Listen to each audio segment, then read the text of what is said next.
Et salut la FOMO Team, j'espère que vous allez bien. On se retrouve aujourd'hui pour un nouvel épisode de l'éco crypto. Aujourd'hui, je vais vous parler de ce qui s'est passé sur les marchés américains. Ça a été une semaine cruciale. Malheureusement, cette semaine a été assez négative, vous allez voir tout de suite. On va aussi parler rapidement des marchés européens qui également ont suivi les marchés US et sont venus baisser fortement sur cette semaine. On parlera également des marchés crypto. On regardera BTC, ETH et Solana, savoir si on va faire des nouveaux plus bas ou si on est déjà sur le bottom et on va remonter. Allez, on voit ça tout de suite. Alors pour commencer tout de suite, je vais vous mettre le contexte macroéconomique qui s'est vraiment déroulé sur le pôle des US. Vous allez voir que tout simplement un discours d'une entreprise très importante aux États-Unis qui s'appelle FedEx. Je pense que vous connaissez tous FedEx, c'est une très grosse entreprise de livraison et de transport. Et donc du coup, c'est une entreprise qui permet quand même d'avoir une vision sur ce qui est en train de se passer en termes de livraison, de production et de croissance économique. Et donc c'est très regardé aux États-Unis par les investisseurs et même dans le monde par les investisseurs pour savoir où on en est à peu près sur le schéma de la croissance mondiale. Parce que si vous n'avez pas de livraison de programmée et si vous avez des résultats en baisse de FedEx, ça veut dire que la croissance mondiale et que les livraisons sont en baisse et que du coup la production et croissance mondiale est en baisse. Donc c'est très important de regarder ce que FedEx a fait. Et FedEx nous a fait quelque chose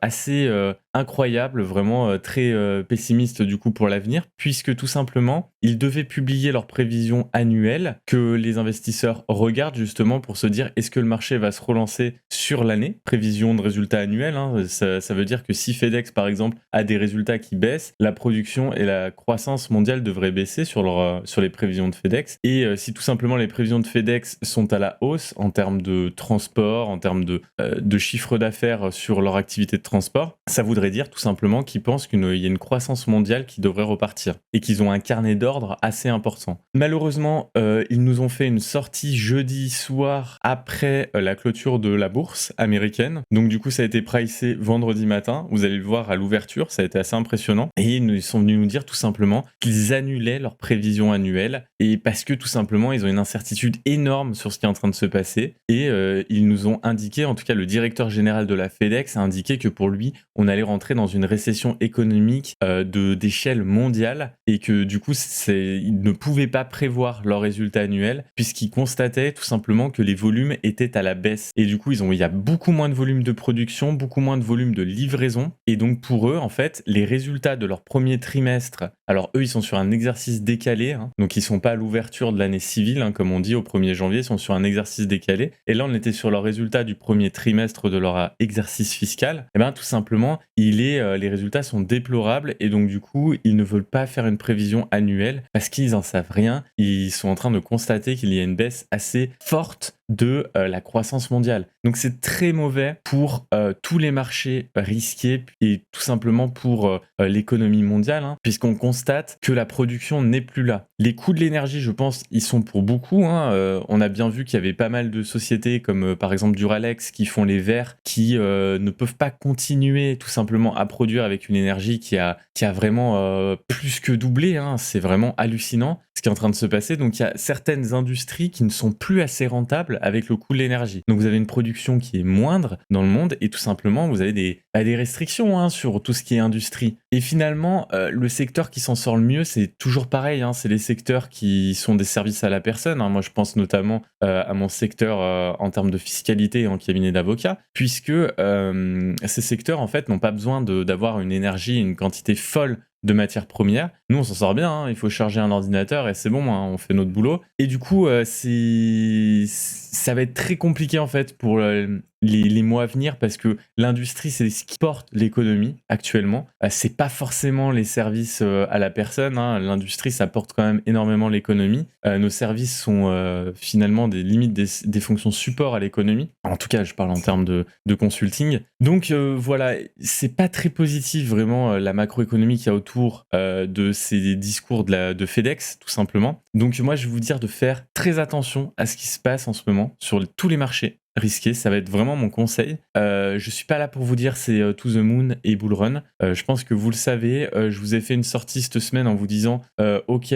potentiellement là on est en train de retourner plutôt positif sur certains facteurs, notamment S&P 500 et notamment Bitcoin. Et tout simplement, il s'est passé l'annonce fondamentale.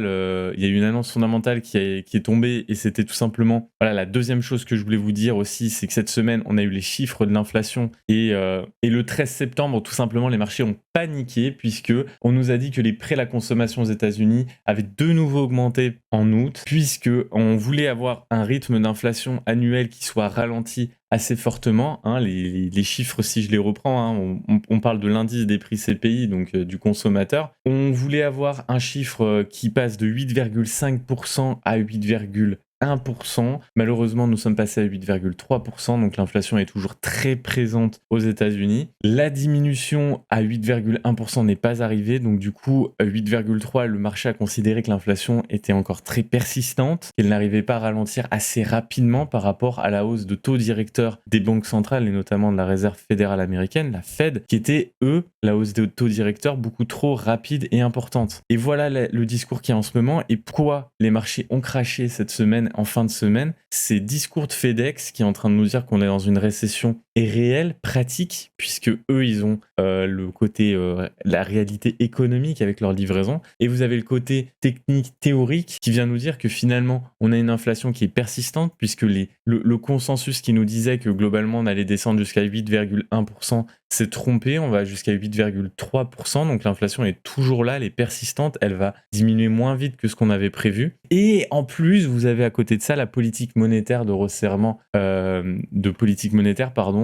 autour de la Fed et de la BCE, la Banque Centrale Européenne, où vous avez des hausses de taux directeurs importantes. Et donc du coup, si l'inflation continue, la hausse des taux directeurs de toute façon va continuer. C'est ce que Jérôme Powell nous avait dit fin août, je vous le rappelle. Il nous avait dit qu'il s'en foutait qu'il y ait une récession économique, que lui, son but, c'était de diminuer l'inflation et qu'il augmenterait les taux directeurs quand bien même ça nous ferait partir en récession sur les marchés. Voilà, donc ce qui nous attend, c'est les prochaines dates. Et là, je vais vous montrer le calendrier et je vais me changer pour ça d'écran. Je vais me mettre en plus petit ici et vous montrer le calendrier économique qu'on a la prochaine semaine. Ce qu'il faudra retenir, c'est que le 21 septembre, c'est mercredi les amis, nous aurons la décision de la Fed sur les taux d'intérêt. Et vous le voyez, actuellement les taux d'intérêt directeurs sont à 2,5%. Le consensus des experts nous dit que globalement, nous allons tomber à 3,25% et c'est les fameux 0,75 points que je vous avais expliqué la semaine dernière. Et là, ils sont confirmés, ces 0,75 points finalement. Tout le monde confirme ça parce que globalement, le marché ne va pas bien et l'inflation est persistante. Les discours de FedEx nous font dire que globalement, ça confirme toute la théorie finalement. Et donc du coup, 0,75 points, tout le monde est en train de se dire « Ok, la Fed va faire ça mercredi ». Est-ce que ça va aller mieux une fois que la Fed aura fait ça ? Je pense honnêtement non. Je pense honnêtement que non, ça n'ira pas mieux sur les marchés parce que d'avoir eu des facteurs théoriques et pratiques font que je pense que les investisseurs, je les comprends, ont tout simplement peur d'investir dans ce contexte. Donc il ne faudra pas s'attendre à des explosions mercredi après l'annonce de la Fed en disant « Ok, c'est passé, on s'est pris 0,75 points, c'est passé », parce que ça continuera. Et là, j'ai envie d'avoir un discours un peu plus strict et sévère là-dessus, c'est que pour moi, ça continuera et que tout simplement, le fondamental, c'est primordial, que la technique, ça vient après, ça vient confirmer tout simplement le fait que soit il n'y a rien au niveau fondamental qui fait que ça va descendre, soit il y a des bonnes news qui fait que ça va monter et que la technique vient confirmer cette hausse. Là, il n'y a rien fondamentalement qui nous dit que globalement, les marchés vont aller plus haut. On voit bien que le prix de l'obligation américaine en dollars sur 10 ans est en train également d'augmenter. Elle est passée de 3,44 à 3,45 si je dis pas de bêtises. Voilà, il y a des phénomènes qui nous disent que globalement, voilà, ça ne va pas au niveau du fondamental. On est dans une récession et en Europe, ça sera exactement la même chose. Alors, parlons un petit peu de l'Europe. L'Europe, ce qui s'est passé en Europe, c'est exactement ce qui se passe aux États-Unis, c'est qu'on a les mêmes indicateurs qui sont pris en compte. Vous avez l'indicateur sur le discours de FedEx. Vous avez tout simplement la peur de la hausse des taux directeurs par la Réserve fédérale américaine. Et vous avez deux facteurs qui sont pris également en compte aux US, mais qui sont les facteurs et les discours du Fonds monétaire international, FMI, et de la Banque mondiale, la BM. Qu'est-ce que ces deux institutions nous disent, et je vais vous le dire tout de suite. La Banque mondiale a estimé jeudi soir que le mouvement de remontée simultanée des taux d'intérêt des banques centrales face à une inflation persistante pourrait favoriser une récession mondiale l'année prochaine. Donc vous voyez que c'est quand même un indicateur assez mauvais théoriquement, et que le Fonds monétaire international, lui, ne dit pas mieux, il dit s'attendre à un ralentissement économique accru au 3e trimestre de l'année civile. Donc on est sur un consensus de personnes et d'indicateurs qui nous disent que nous sommes dans une récession globale, théorique, pratique. Donc c'est assez compliqué en ce moment sur les marchés, il faut faire attention, il y a une forte volatilité sur les marchés US, sur les marchés européens. Et sur la zone euro, ce que je peux vous dire en dernier indicateur, c'est que vous avez une inflation qui est énorme, puisqu'on a confirmé au mois d'août que nous avions une inflation à 9,1%. C'est du jamais vu, c'est inédit, c'est sans précédent dans la zone euro. En Chine, il y a un seul indicateur qui peut être positif à tout ce que j'ai dit. Ça peut peut-être être une lueur d'espoir, c'est que tout simplement les ventes et la production en Chine est en tout cas en plus forte hausse que ce qui avait été prévu. C'est à prendre avec des pincettes, bien entendu, puisqu'on voit que la majorité des pays ne sont pas dans cette position et que FedEx n'est pas dans cette position de transport mondial, tout simplement, en forte hausse. Donc à voir, c'est à prendre avec des pincettes, ce sont des chiffres en Chine, bien entendu. Petite anecdote aussi sur le Royaume-Uni, que nous mettons à côté de l'Europe. Le Royaume-Uni nous a dit globalement qu'en ce moment, les ventes au détail et leur production étaient en forte baisse. Donc pareil, indicateur sur un acteur qui est maintenant écarté un petit peu de l'Europe et qui nous indique que eux aussi sont en grosse difficulté sur les marchés. Donc prenez tous ces éléments en compte et ne venez pas dire derrière c'est bon, j'investis massivement dans les marchés risqués, je longue avec du levier sur tel et tel actif. Non, le technique ne dépassera jamais les événements fondamentaux que nous avons actuellement. Et nous ne pouvons pas dire actuellement que nous sommes dans une phase de capitulation. Nous sommes juste au début d'une récession. Et en aucun cas, celui qui pourra vous dire que nous sommes à la fin de la capitulation ne sait peut-être même pas ce qui est en train de se passer et ce qui va se passer. Est-ce que nous serons dans une récession, une des plus grandes récessions du monde et de l'histoire? Est-ce que nous serons même au-delà d'une récession économique, dans une récession limite sociale, avec par exemple l'absence de chauffage pour des foyers en Europe, l'absence d'électricité? Donc il faut faire très attention à la façon d'appréhender les marchés actuellement. Je pense que personne ne peut déterminer exactement ce qui va se passer d'un point de vue fondamental, l'ampleur que ça pourra prendre. Mais en tout cas, on a des indicateurs actuellement qui nous disent qu'on est juste au début de la décroissance forte d'une économie de croissance depuis des années. Donc nous ne sommes pas du tout encore en phase de capitulation. Voilà les amis, ce que je pouvais vous dire. C'est un discours pessimiste. Maintenant, on va aller voir sur les analyses techniques où on en est, bien entendu. C'est quand même toujours important de voir l'analyse technique. Surtout qu'il y a quelque chose que j'aimerais vous montrer sur les marchés US. On en a beaucoup parlé ces derniers temps. Allez, c'est parti. Alors, je me réduis un petit peu et je vais vous montrer le S&P 500. Le S&P 500, les 500 plus grosses entreprises américaines, qui nous dit vendredi soir finalement, et vendredi à l'ouverture, attention, le marché a peur en fait de tout ce qui est dit. Le discours de FedEx était jeudi, donc 15 septembre ici, et à l'ouverture, tout simplement, on a eu une descente aux enfers du S&P 500, et nous avions un niveau à tenir, je vous en avais beaucoup parlé, donc cette trendline n'a pas tenu cette semaine. Je vous ai beaucoup parlé des 3900 points, et alors attendez, si je le trace ici, 3900 points, à plat. On en avait beaucoup parlé, notamment lors des lives sur Twitch, sur le Discord. N'hésitez pas à rejoindre le Discord, c'est totalement gratuit. Le Discord que vous trouverez en lien en description. N'hésitez pas d'ailleurs, je fais une petite pause. Si vous souhaitez investir dans les marchés financiers, dans les marchés de crypto-monnaie, n'hésitez pas à cliquer sur les liens qui sont en dessous avec nos partenaires. Vous avez quand même à chaque fois, et d'ailleurs je le détaille dans le Discord, vous pouvez aller voir l'onglet partenaire dans le Discord, je vous détaille ce pourquoi chaque plateforme est fait, notamment achat d'actions simplifiées, achat d'actions un peu plus professionnelles, all-in-one, crypto-monnaie sur le long terme en DCA. Donc allez voir, je vous encourage et ça aide fortement la chaîne. Donc les 3900 points sur le S&P 500, c'était quelque chose qui était très important. Si on les dépassait à la baisse, c'était quelque chose qui pouvait ne jamais faire revenir le marché. Et là, les amis, je vais continuer mon discours. Je ne vais pas revenir sur ce que j'ai dit. 3900 points, on les a dépassés. Pour moi, c'est l'annonce d'une diminution à minima au 3008, ici sur cette trendline, en tout cas un rebond ici, donc sûrement semaine prochaine, 3007, 3008. Et sinon, c'est un rebond au 3004, qui est un support qu'on avait tracé majeur. Sinon, c'est tout simplement la zone de rechargement, voilà, en 3004, enfin jusqu'à 3100 sur les S&P 500. Vous voyez la chute qu'il pourrait y avoir sur le S&P 500 en lâchant ces niveaux, c'est-à-dire que là, ce serait une chute, donc déjà à 3008, à minima de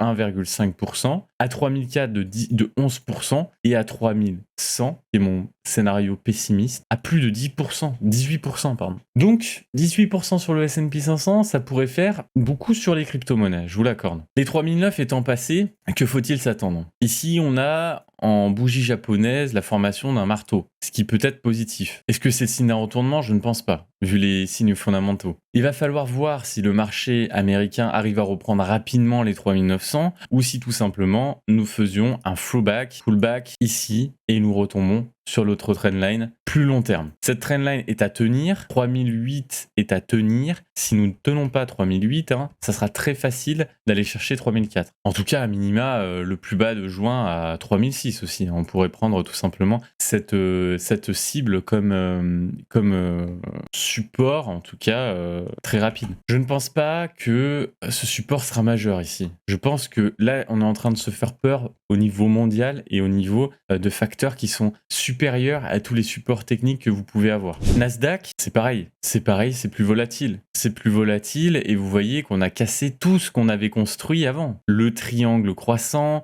le range, notre TP du triangle croissant, et on est venu tout simplement corriger assez fortement. On est venu remonter là, se faire un petit peu du bien sur le bas du nuage d'Ishimoku. On est reparti, là on casse le nuage. Rien n'est positif ici. Le nuage est cassé. Tenkan Kijun, on est sous la Tenkan et la Kijun, avec un gap énorme ici sur le Nasdaq, sur la journée du 13 septembre. Vous voyez ici ce gap assez impressionnant. Moyenne mobile, on est sous la MM200, moyenne mobile 200, sous la 50, sous la 100. On a tout perdu. On a tout perdu en l'espace d'une semaine. Tous les signes de retournement d'il y a une semaine, c'est-à-dire on passe la 100, on passe la 50 sur le S&P 500, on passe le nuage, pareil sur le Nasdaq, passe le nuage, la 50, la 100, on a tout perdu. Il n'y a rien d'autre à dire. Fondamentalement, ce n'est pas bon. Techniquement, je ne vois pas de signe de retournement majeur. Formation d'un W, peut-être. Trendline à tenir, peut-être, oui. Mais je ne pense pas que ça soit suffisant au vu de ce qui est en train de se passer de façon majeure sur les marchés. Est-ce que ça veut dire pour autant qu'il faut tout vendre? Ça, c'est à vous de voir, les amis. Et ça, c'est votre mindset qu'il faut avoir sur les marchés financiers. Est-ce que vous êtes prêt à vivre une récession? Et est-ce que votre portefeuille est prêt à vivre une récession? Investir, c'est investir l'argent dont on n'a pas besoin et le prévoir même en cas de crise économique. En tout cas, c'est pour ma part ce que je fais. Et tout simplement, c'est est-ce que vous êtes prêt et vous avez assez d'argent, tout simplement, de portefeuille d'investissement pour pouvoir investir sur toute la chute à venir, potentielle chute à venir et cette récession unique. CAC 40, rapidement, pas grand-chose d'autre à dire. CAC 40 qui perd tout simplement ce joli rebond sur la dernière semaine. On perd, pareil, nuage Tenkan Kijun. On perd moyenne mobile 150 qu'on avait regagné lors du 12 septembre, lundi. On est sous MM200, vous voyez qu'elle avait fait son travail par 2 fois, on n'arrive pas à la passer. CAC 40, pareil, pas positif. Rien d'autre à dire. Je n'ai pas grand-chose d'autre à dire, les amis. On passe sur BTC. Alors, les crypto-monnaies, que dire dessus? Que dire sur les crypto-monnaies? Eh bien, écoutez, Bitcoin, comme les actifs risqués, est un actif encore plus risqué que les autres. Et donc, il est vraiment pas supporté par les investisseurs. Il y a eu une bonne news cette semaine, c'est le merge d'Ethereum qui a été en plus mitigé sur l'actualité. Est-ce que The Merge rend Ethereum centralisé? Est-ce que The Merge rend l'Ethereum comme un titre financier aux yeux de la SEC? N'hésitez pas d'ailleurs à aller voir le dernier live que nous avons fait fondamental sur les cryptos de mercredi dernier. Je le mettrai en replay YouTube courant de la semaine prochaine si vous préférez le voir sur YouTube. Sinon, vous pouvez le voir sur le Twitch WillDT11. BTC a fortement chuté, a perdu tous les indicateurs positifs, MM50, MM100 qui avaient été repris lundi dernier, 12 septembre. Ça a été la session. La session le 13 septembre a été affreuse pour tous les marchés. On est sous MM100, MM50, MM200 et MM7. Ce n'est pas positif. Si on regarde en termes d'Ishimoku, on a perdu le nuage très facilement à cause des news fondamentales. La news de l'inflation notamment, hein, c'est celle qui a fait perdre le plus les marchés. On est sous Kijun Tenkan. Il n'y a rien de positif sur ces indicateurs. Rien de positif. Peu de volume à l'achat. MACD qui termine son croisement bullish sur le daily. Sur le weekly, on est sur un croisement bullish qui aura vraiment été pas très convaincant. Hein. Donc même le MACD n'est pas bullish avec nous. Que dire de plus? On est sur une sorte de ABC en héliotisme qui fait que est-ce que techniquement, là on a terminé notre 5, notre montée 1, 2, 3, 4, 5. Est-ce que notre ABC, elle n'est pas comme ça tout simplement? Ou est-ce que nous sommes dans une 1, 2, 3, 4, 5 globalement? Enfin, je le fais très rapidement, mais est-ce que là on est en train de repartir? Je ne pense pas, puisque ici, ce qu'on nous dit tout simplement en retracement de Fibonacci, c'est qu'on a dépassé les 0,786 quasiment. Donc généralement quand même sur une phase de 1 à 2, ce qu'on va chercher c'est un 0,5 de retracement et pas forcément un 0,786. Je ne suis pas très boule sur Bitcoin actuellement. Par contre, c'est une réalité, 19 884. Est-ce qu'on reverra ce prix sur Bitcoin dans 5 ans? Je ne pense pas. Je ne pense pas, même en cas de récession. Donc après, c'est à vous de voir. Bitcoin est toujours un actif important. Le fondamental n'a pas changé. Le fondamental des cryptos n'a pas changé sur tout simplement l'apport des crypto-monnaies de la blockchain à l'écosystème mondial. À vous de voir ensuite si vous pensez que tout simplement c'est une bonne idée d'investir là maintenant ou non. ETH, les niveaux des 1432 est à tenir impérativement. En dessous des 1432, c'est retour à 1002 à minima, voire tout simplement bas de la zone de rechargement à 1000$. Voilà, c'est globalement ce qu'il faut retenir. On perd les 1004, on va au 1002, on perd les 1002, on va au 1000. Ça sera très simple. Je vais le faire très rapidement. Pareil, pas besoin de revenir très rapidement. En dessous d'Ishimoku, on a tout perdu malgré les bonnes news avec le merge. En termes de moyenne mobile, on a tout perdu, on est même sous la MM100 maintenant. Pas grand chose à dire, les volumes sont décroissants. Voilà, MACD, bearish, voilà. Il n'y a pas grand chose d'autre à dire sur Ethereum. Vous avez sûrement vu que vous avez vos Ethereum qui ont été changés du coup en Proof of Stake avec le merge et tout simplement que vous avez reçu des Ethereum Proof of Work sur, par exemple, si vous prenez les plateformes centralisées. J'ai encore quelques Ethereum, notamment sur FTX. J'ai vu qu'ils m'avaient donné l'équivalent en Ethereum Proof of Work qui valait 10$, donc ça a floppé bien entendu l'Ethereum Proof of Work. Petite parenthèse. On va aller voir Solana. Solana, actif très supporté par des plateformes comme FTX, hein, puisque c'est à Sam Bankman-Fried ce projet. Solana qui était dans une sorte de triangle croissant, qu'il a fake un petit peu vers le haut, qu'il a cassé vers le bas. On a trouvé un support sur les 30$. Ce support est maintenu. Ça nous crée une sorte de trendline avec triple touchette ici. Il faut tenir cette trendline. Je pense que c'est ce qu'il faut regarder sur Solana. Il n'y a pas grand chose d'autre à regarder, puisque tout simplement sous Ishimoku on est pareil, hein, on n'arrive pas à passer Kijun Tenkan ici. Tant qu'on la passe pas, c'est pas boule. Pareil, hein, il faut prendre en compte Bitcoin, Ethereum et les marchés, mais bon. Je vous le dis d'un point de vue technique, on va essayer d'arrêter de se déprimer avec le fondamental. Sous la MM50, sous MM100, donc tant qu'on reprend pas, pareil, ces actifs, ce sera pas hyper boule à court et moyen long terme. Donc il y a d'abord Ishimoku à aller chercher, ensuite MM100, MM50, qui sont très proches hein, l'une de l'autre. Hein. Finalement, Solana, pour repartir un petit peu boule et positif, il faut qu'il reprenne 13%. On va faire ça très simple. Une fois qu'il aura repris 13%, on pourra se poser des questions sur Solana. Est-ce que Solana est en train de faire une petite percée? Voilà ce qu'on peut dire. J'ai essayé d'être rapide, de parler un petit peu plus de macro. Je vais repasser en grand écran, voilà les amis, pour vous dire au revoir et vous dire de ne pas hésiter à vous abonner. J'essaie de pas trop vous saouler avec ça. Hein. N'hésitez pas à vous abonner, à lâcher un like. C'est hyper important pour le développement de la chaîne. Nous, ça nous sert. Hein. Toutes ces vidéos ne sont pas monétisées. Il faut bien vous le mettre en tête. Hein. Ça n'est pas monétisé par YouTube. Donc n'hésitez pas à vous abonner, à lâcher un petit like. Si vous aimez, n'hésitez pas aussi à me le dire en commentaire. Ça me ferait extrêmement plaisir. Vous avez des questions, vous pouvez nous contacter très facilement hein, sur le Discord, en commentaire, sur Twitter. N'hésitez pas à aller voir tous nos réseaux sociaux. Et puis, moi, je vous dis à la semaine prochaine pour un nouvel épisode de l'Éco Crypto. À mercredi pour ceux qui viennent pour les live Twitch à partir de 20h. Et puis, je vous dis, faites très attention sur les marchés. Prenez un bon week-end devant vous. Pensez pas trop aux crypto, aux marchés. Salut, la FOMO Team.